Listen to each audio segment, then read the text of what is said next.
আসসালামু আলাইকুম বন্ধুরা, সকলে কেমন আছেন? আলহামদুলিল্লাহ আমি ভালো আছি। আপনাদের দোয়া ও ভালোবাসায়। দেখেন, আসলে আমরা রাস্তাঘাটে চলার পথে অনেক টাকা ব্যবহার করি। কিন্তু আসলে আমরা কোনো না কোনোভাবে প্রতারিত হচ্ছি।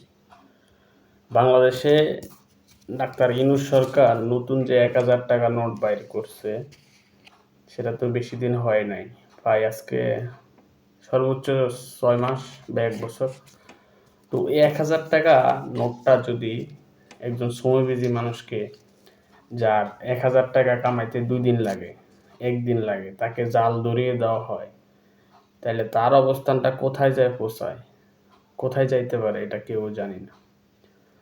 তো আমি গত কিছুদিন আগে প্রায় ১ মাস আগে কিছু মালামাল ক্রয় করি এক জায়গা থেকে। তো উনি আমাকে কিছু টাকা দেয়। দেওয়ার পরে আমি নতুন নোট দেখে এত একটা চেক করে নিই নাই। সেই সুবাদে আমি ওনাকে চিনিও না। ওনাকে সেদিনে ১ম দেখছি। পরে ওনার কাছ থেকে কিছু জিনিস কিনি, টাকা দিই, আমাকে আবার টাকা দেয়। পরবর্তীতে আমি বাসায় এসে দেখি বা পরবর্তীতে কোনো না কোনো মানুষের মাধ্যমে জানি যে আমার সেই নোটটা জাল টাকা। এই যে সেই ৳১,০০০ নোট দেখেন। আপনি নতুন যে ৳১,০০০ নোট বাইর হইছে, জাল টাকা। দেখার বা ধরার কোনো উপায়ই নাই। ঠিক আছে? তো এই ৳১,০০০ কামাইতে আমার লাগে প্রায় ২ দিন। আমি খুব কম টাকা বেতনের চাকরি করি। সেটা আপনারা বুঝতে পারছেন। তো আমার মতো একটা মানুষ যদি ৳১,০০০ এভাবে জরিমানা দেয়, তাহলে আমি কিভাবে চলবো?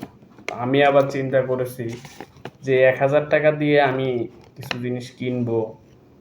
তো আমি আবার চিন্তা করছি, রাস্তাঘাটে যারা ফল বিক্রি করে, সবজি বিক্রি করে, তাদেরকে দিয়ে আমি মাছ বিক্রি করে ৳১,০০০ নোট দিয়ে আমি ইচ্ছে করলে যে কোনো কিছু কিনতে পারতাম। কিন্তু আমি নিজের বিবেকের কাছে হেরে মেনেছি। আমি ঠকেছি, চাই না অন্য কাউকে ঠকাইতে। সেই সুবাদে আমি ইচ্ছে করলে পারতাম ৳১,০০০ নোটটা চালাইতে। কিন্তু আসলে একজন মানুষের আমি ঠকছি। আরেকজন মানুষকে যদি ঠকাই, তাহলে উপরে আল্লাহ একজন আছে, সে আমাকে ঠকাবে। তো আপনারা যারাই ৳১,০০০ নোট, নতুন নোট কোথাও থেকে যদি কালেক্ট করেন বা কেউ যদি দেয়, যদি টাকা না চিনেন, কাউকে দেখাই চেক করে নিয়েন। আমি এই টাকাটা কাউকে দিব না, তবে আজকে পুড়ে ফেলবো। দেখেন, আপনাদের সামনে আগুন ধরাই দিতেছি। দেখেন কি সুন্দর টাকাটা পুড়ে যাইতেছে, দেখছেন? পুরো একটা কাগজের স্মেল দেখেন, কাগজের পুরা কাগজের স্মেল আসতেছে, দেখছেন?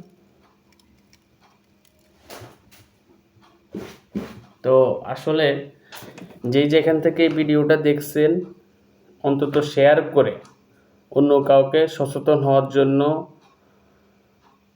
পাঠান। অনেক মানুষের উপকার হবে। যেমন কি আমি প্রতারিত হইছি, আর কেউ যেন না হয়। তো যেখান থেকে আমার এই ভিডিও দেখছেন, অবশ্যই লাইক করবেন, শেয়ার করবেন, কমেন্টস করবেন, আপনার মতামত জানিয়ে দিবেন। ভালো থাকবেন, সুস্থ থাকবেন। আসসালামু আলাইকুম।